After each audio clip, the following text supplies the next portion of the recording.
from We Can't We Can, and this is our at-home series. I'm your host, Trinity Jagdeo, and today we have a very special guest, one of the furriest guests that we've had. And this is one of our last episodes of our at-home series, so we're especially grateful that Cole and Chris were able to join us today. First, why don't you guys go ahead and introduce yourselves? My name is Chris Hanna, and this is my inspiration and my best buddy, Cole. Cole the Deaf Dog, as he's known. Definitely. That's awesome. Cole is definitely an inspiration, and so I'm so excited about this interview. First, let's get to the basics. When and why did you adopt Cole? I adopted Cole April 4th, 2017. I was kind of in a period of my life where it's time to adopt another dog. Cole's sister is getting very, very old. So I thought it was going to be a good time in my life to bring a puppy home.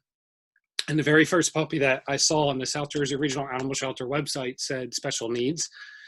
And when I clicked on it, it happened to be that his special need was that he was born deaf.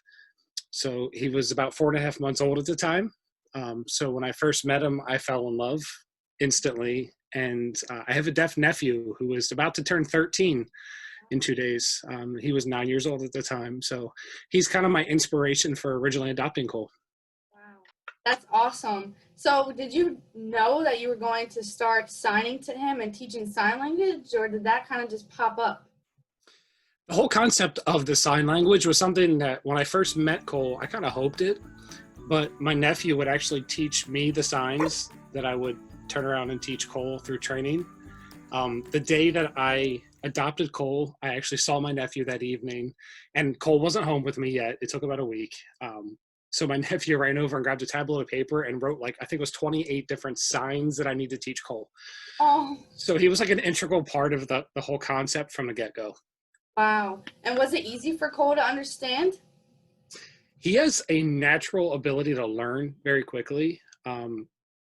When we started training with him, his eyes were always focused on me. And that's something that can be very challenging with a deaf dog, is getting them to realize that your hands are everything for them, for communication.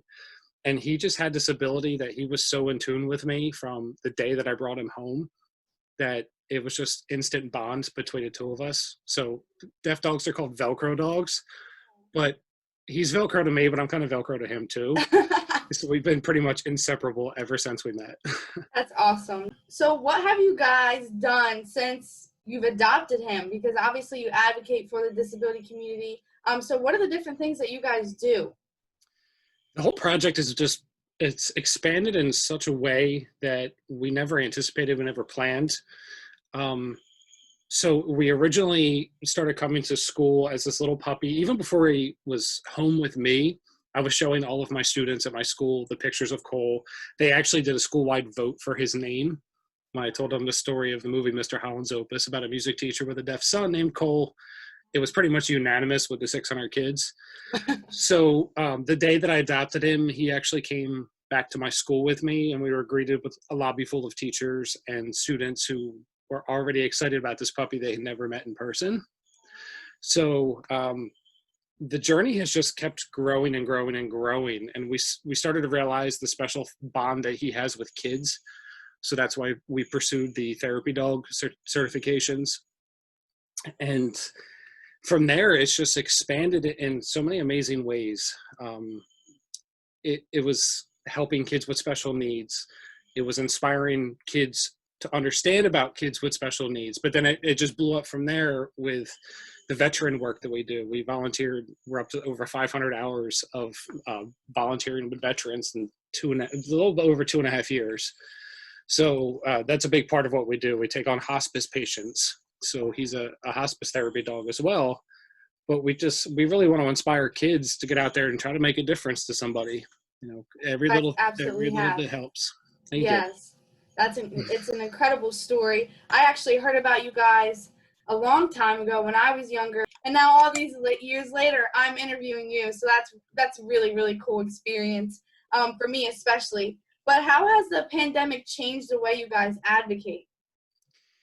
It was challenging. The day that we realized schools were going to shut down. Now, Cole was an integral part to all of my students' regular school days, outside of his superhero duties, as the kids call it. So he's the first thing that they see when they come off the bus. He waits right by the door. They come in, they pet Cole. The kids take detours in the building so they can pet Cole before they start their day. Cole's in the music room. He's in the hallways. He's everywhere. So he's such a big part of their day. The day that we realized that we were going to be shutting down for an extended period of time, I kind of had to think to myself, like, how are we going to reach these children? And I made a promise to them that I'm going to find a way to reach them one way or another. Like, we're going to find a way.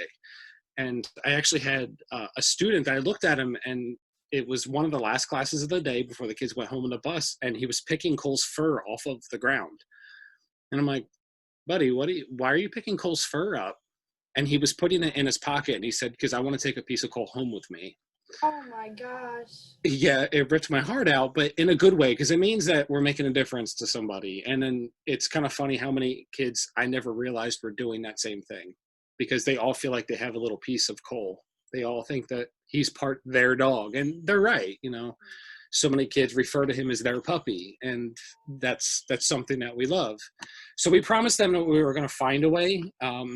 So that's when we did the virtual visits on YouTube. So the morning announcements for my school would come on, and as soon as they were over, I would go on YouTube Live on his channel, and we would have virtual visits and just discussions and chat, and like, it was cool. And then when we started doing the drive-by visits is where it really took off in such an amazing way, driving through all the neighborhoods of the school. And it takes about 3 hours to get through all of them. But the kids were out there with like giant banners. Oh. Make decorations for their front door. They'd have Cole's picture in their window.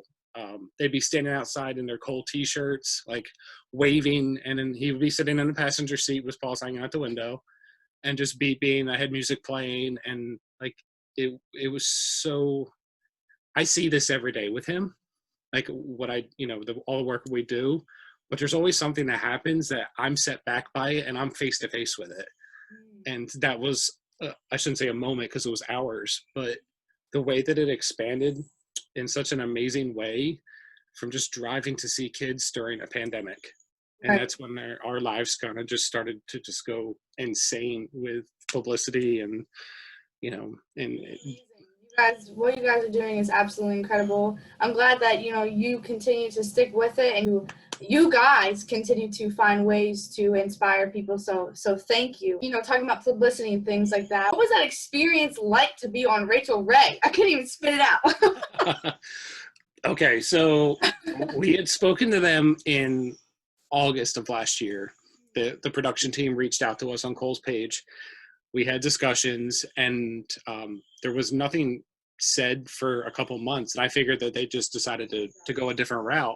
So mid-October, I think it was, I was actually having a discussion with a fellow teacher about, maybe eventually, but I didn't realize they were on hiatus. They weren't recording, but they were lining everything up. And literally, as I'm having that conversation, I checked my email, and I got an email from the producer to set it up.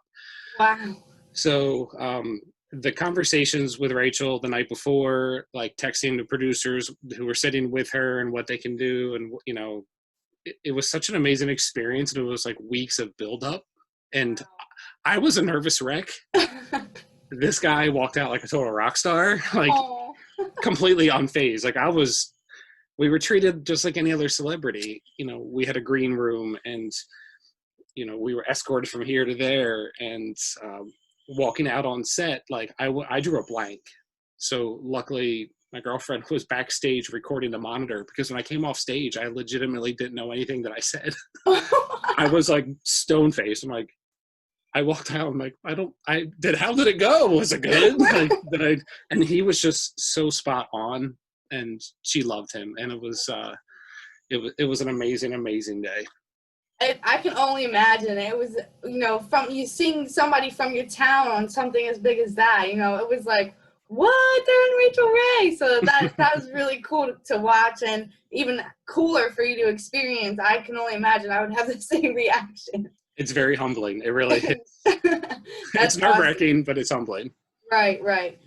So fast forward, a couple weeks ago, Cole had gone through something as far as hospital visits and things like that. Could you elaborate on and share with our viewers what happened with Cole? So it was almost 3 weeks ago. He woke up in the middle of the night on a Thursday and he started vomiting, which he does sometimes if he eats like a piece of a bully stick or something, and he gets it up. So he actually just wouldn't stop. And then the next day he threw up several more times. So we took him to a pet urgent care not far from here. And they gave him bags of fluids and a lot of stuff like that. And then the next morning he actually took a really bad turn. And he wasn't able to really walk. We had to carry him into the truck. We rushed him to Red Bank Animal Hospital where he spent a couple days. Basically his intestines were inflamed and getting progressively worse, and he just felt like awful, and it was ripping our hearts out to see him, because he's so jolly all the time. And then when we finally got to pick him up after 3 sleepless nights, it was that reuniting video was just like, I still, like, if I need an uplift, I watch it because it scared us like really, really bad. But the amazing part was like the public outcry with concern about Cole was just amazing, and all the prayers and the positive vibes. That's how we pulled through with everything. And we're super blessed and lucky. Yeah, I saw the updates. You were updating a lot, and I'm sure the public, we were extremely appreciative that you were willing to update, because I know it was not, a hard time for you and Cole. So he's all better now, right? Yes, he is. And it took him about a week and a half before he got back to like 100%. But there was a day that I took him into school to teach virtually for my classroom, and all of a sudden he ran to his toy box in my room. I lifted the lid, grabbed the toy, and started running through the hallways. So I'm like, oh, that's awesome. Cole is back. And everybody was very, very excited to see, a sigh of relief. Cole back at it. It really was. Like all the veterans at the veterans home, the number of cards. I mean, he even got flowers from a company called Big Barker that are huge fans, that made the most amazing dog beds ever. But we came home and there was a bouquet of flowers sitting on the front step from them. Incredible yeah. Support. That's really it awesome. Really is. It's neat. I believe you just recently posted about a new addition. Did you guys get a new puppy? We did. We adopted another dog. That's 5 total, but 3 of our dogs they're seniors. So one's 11 and one's 13, and wow. One is almost 18. Wow. So Cole doesn't have a younger sibling to play with, and it's been good for him because he's already started helping with training. The puppy's only 9 weeks old, but she's a mystery mutt. We have no idea what she is. We just got her DNA sent out, so we'll find out. But so you guys have a name for her? Penelope. Penelope. Aw. My last question for you guys is, what advice do you have for the world? I would say the biggest thing that we always try to inspire others is so simple. It's just be kind. You don't have to go out and volunteer hundreds of hours. You don't, sometimes just holding the door, sometimes just smiling at someone, sometimes just listening to someone at a bad time. I think some of the success that we have is because we're willing for the veterans home, for example, like we're willing to sit down with Cole but we're going to have a conversation, and I'm going to look them in the eyes, and Cole's going to give them the comfort.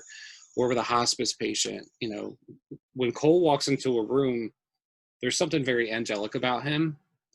I know he's a once in a lifetime kind of dog, and everybody that's ever met Cole or anybody that's one of his people or his patients, they all say the same thing. It just makes their walls come down.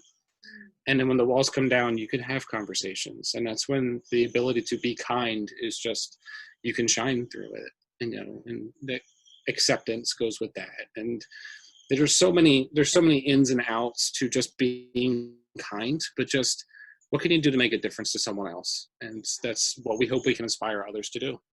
That's awesome. Great message. We thank you again for joining us on the show. We wanted to gift you guys, because we always gift on our show, just to thank you. We're going to send some treats and toys out to Cole, and we are also going to be sending you a $30 Dunkin' Donuts gift card, or Starbucks, whichever one you like better. But we he gets excited.